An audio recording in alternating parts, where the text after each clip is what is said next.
بسم الله الرحمن الرحيم. وعن بهز بن حكيم عن أبيه عن جده أنه سمع رسول الله صلى الله عليه وسلم يقول في قوله تعالى: كنتم خير أمة أخرجت للناس، قال: أنتم تتمون 70 أمة، أنتم خيرها وأكرمها على الله تعالى. رواه الترمذي وابن ماجه والدارمي، وقال الترمذي هذا حديث حسن. عن عبد الله بن مسعود رضي الله تعالى عنه قال: قال رسول الله صلى الله عليه وسلم: نزل الله امرأ سمع منا شيئا فبلغه كما سمع، فرب مبلغ او عام سامع، او كما قال صلى الله عليه وسلم. رواه الترمذي وابن ماجه وابن حبان واللفظ للترمذي، وقال الترمذي هذا حديث حسن صحيح.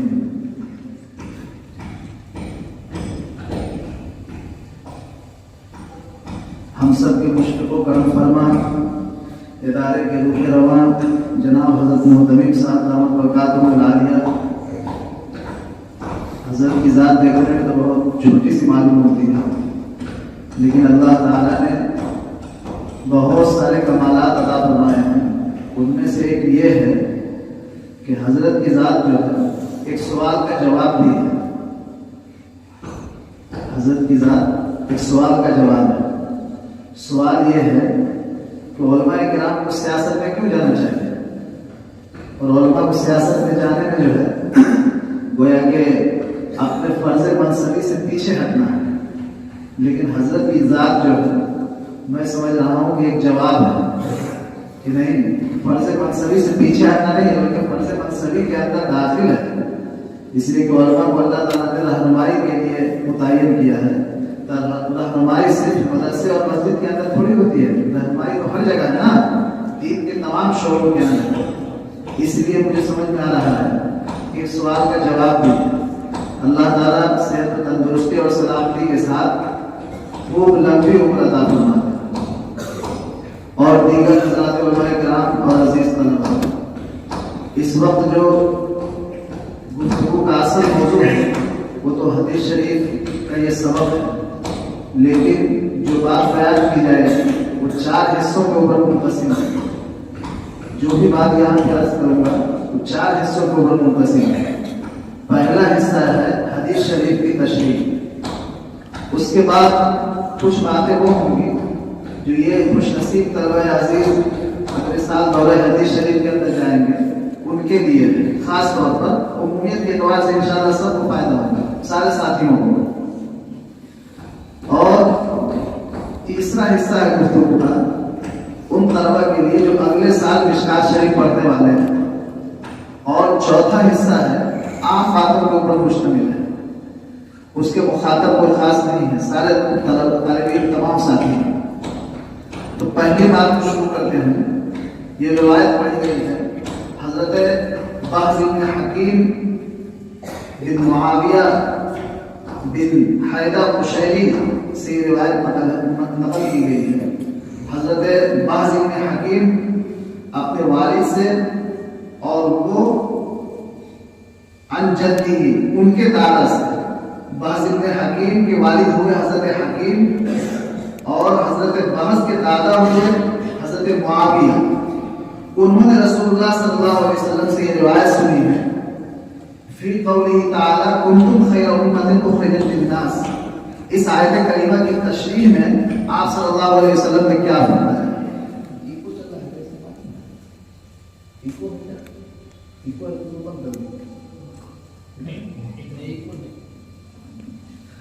تو حضرت بہز بن حکیم اپنے والد سے نقل کرتے ہیں، اور ان کے والد حضرت بہز کے دادا حضرت معاویہ سے نقل کرتے ہیں۔ انہوں نے رسول اللہ صلی اللہ علیہ وسلم کو اس آیت کریمہ کی تفسیر میں یہ فرماتے ہوئے سنا ہے۔ وہ آیت کریمہ کیا ہے؟ مشہور آیت کریمہ ہے کنتم خیر امۃ اخرجت للناس، کہ تم بہترین امت ہو جو لوگوں کے فائدے کے لیے تمہیں وجود میں لایا گیا ہے۔ یہ آیت کریمہ آپ سنتے رہتے ہیں، اس کے اوپر کئی مرتبہ آپ نے تقریر بھی کی ہوگی، کنتم خیر امۃ اخرجت للناس تأمرون بالمعروف وتنہون عن المنکر۔ خیر امت کہا گیا ہے، اور خیر امت کی 2 وجہ بیان کی گئی۔ تأمرون بالمعروف وتنهون عن المنکر. یہ تو بنیادی وجہ ہے. دن ناس جو ہے اس کے اندر بھی فائدے کو ذکر کیا گیا ہے.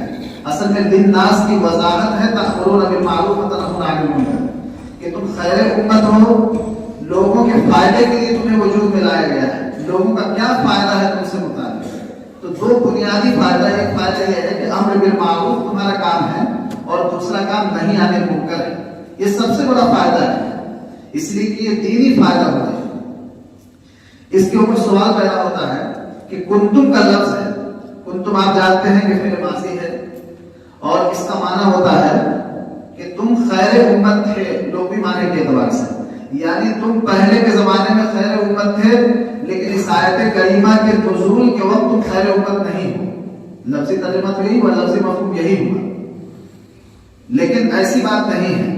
اللہ کے فضل و کرم سے امت مسلمہ ہر زمانے میں خیر امت رہی ہے, اور اللہ کے فضل و کرم سے آج بھی خیر امت ہے, اور قیامت تک یہ امت جو ہے خیر امت رہے گی. اب اس کے اندر کچھ کمی کوتاہی ہوتی رہتی ہے, وہ الگ بات ہے. باقی مجموعی اعتبار سے خیر امت یہ پہلے بھی تھی, آج بھی ہے, اور آئندہ بھی انشاءاللہ رہے گی. تو پھر ماضی کا لفظ اس طرح سے کیوں استعمال کیا گیا؟ اس کے جواب میں کئی باتیں کہی گئی ہیں. بنیادی طور پر دو باتیں کہی گئی ہیں.